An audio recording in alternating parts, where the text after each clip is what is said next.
Central Texas has seen 3 deadly domestic violence incidents over the course of 10 days. The first happened February 2nd in Cedar Park. Police have not released the names of those involved there. The second happened Tuesday in Elgin. There, Charles and Shirley Cunningham were found dead inside of a home. Police called this a tragic case of domestic violence and a murder-suicide.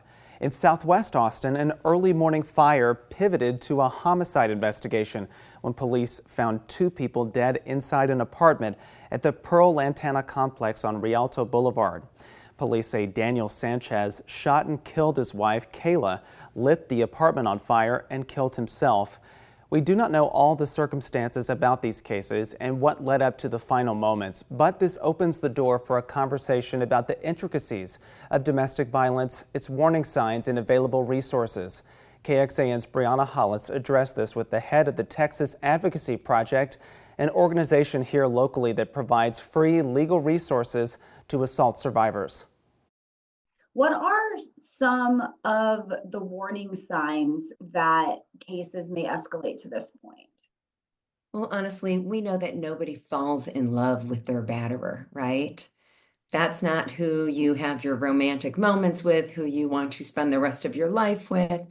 They fall in love with the person that they think that they can be happy with. But there are signs and things that happen over a period of time that might let you know that this is escalating and that the behavior is not good. Now, that being said, I want to be very careful not to blame the victims, because there is the thought process that if I just saw the warning signs, then this would not have happened. But there are moments where you can tell that somebody is trying to exert power and control, because that's what all abuse is about. It's about power and control over another person. So that might come in the form of slow isolation from your family and your friends. Oftentimes it comes in the form of belittling, and then you lose your self-esteem. And if you think that you have no value, it's easier for somebody to take control over you.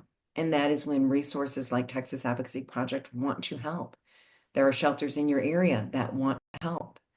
There are coordinated community responses that can help you get out. And what about warning signs for friends or family or people kind of adjacent to these situations? Yeah. So if you have a friend who you think might be being harmed, you might think that because you've seen some warning signs. Maybe you used to talk every single day, and now for some reason they're not available to you as often. Maybe you would see them very often, and now it's limited your access to your friend. And that's probably because some isolation is occurring. So it is okay to say to a friend, I'm worried about you. And if you are also worried about you and you need help, I'm here for you. No judgment. KXAN's Brianna Hollis bringing us that conversation. Now, if you or someone you know is in distress, you can call the National Domestic Violence Hotline at the number on your screen or text START to 88788.